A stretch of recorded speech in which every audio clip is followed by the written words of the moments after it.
मेधा शुरू से ही पढ़ने में होशियार और मेधावी छात्रा थी। अच्छी पढ़ाई के बाद अच्छा कॉलेज सिलेक्शन और फिर बहुत अच्छी जॉब। तूने तो मेरा नाम रोशन कर दिया मेधा।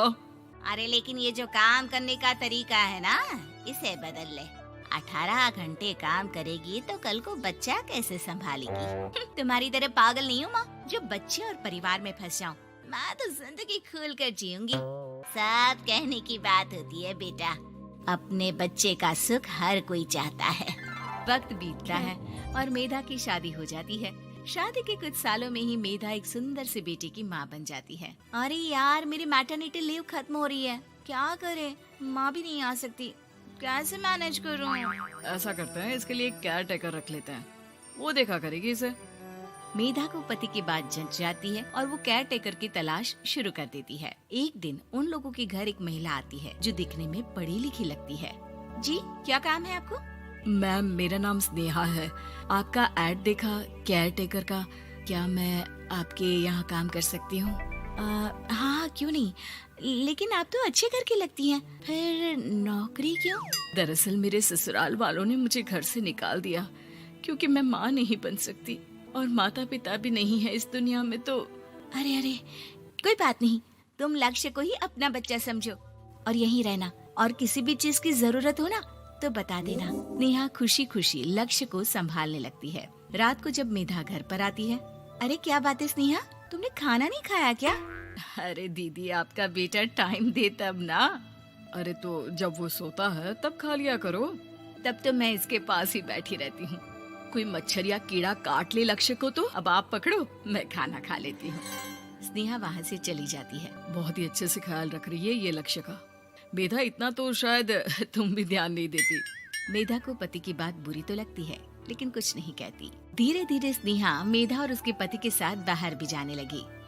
सुनो, स्नेहा को भी बाजार ले चलते हैं, वो क्या है ना, लक्ष्य को देख लेगी जब तक मैं शॉपिंग कर लूंगी। हाँ चलो, वैसे मैं चाह रहा था कि लक्ष्य को लेकर हम दोनों ही चलते। क्या यार, तुम तो फ्री में इमोशनल हो जाते हो। कितना देख लेंगे हम दोनों मिलकर, ले चलो उसे। कार से निकलकर मेधा और लक्ष्य रोड क्रॉस कर रहे थे कि सामने से कार आ जाती है। मेधा का ध्यान नहीं होता, लेकिन स्नेहा तुरंत लक्ष्य को मेधा से छीन लेती है। मेधा गिर जाती है और कार मेधा को छूकर निकलती है, जिससे मेधा को खून आ जाता है। पति मेधा को हाथ देकर उठाता है। स्नेहा लक्ष्य को लेकर गले लगाई रहती है। थैंक्स स्नेहा, मैंने तो ध्यान ही नहीं दिया था कि कार आ रही है। स्नेहा का गुस्सा मालकिन पर टूट पड़ता है। अरे कैसी माँ है आप, अगर आज कुछ लक्ष्य को हो जाता तो मैं आपको कभी माफ नहीं करती। छोटा सा बच्चा है, उसे चोट लगती है तो पता है कितनी तकलीफ होती है। पति भी स्नेहा को देखने लगता है कि उसे क्या हो गया। मेधा को स्नेहा पर काफी गुस्सा आ जाता है। घर आकर कहती है, देखो स्नेहा, माना तुम लक्ष्य को बहुत प्यार करती हो, लेकिन वो मेरा बेटा है, मैं कभी जानबूझकर उसके साथ बुरा नहीं कर सकती, समझी? मुझे माफ कर दीजिए, मैं लक्ष्य को लेकर कुछ ज्यादा ही सेंसिटिव हो चुकी हूँ।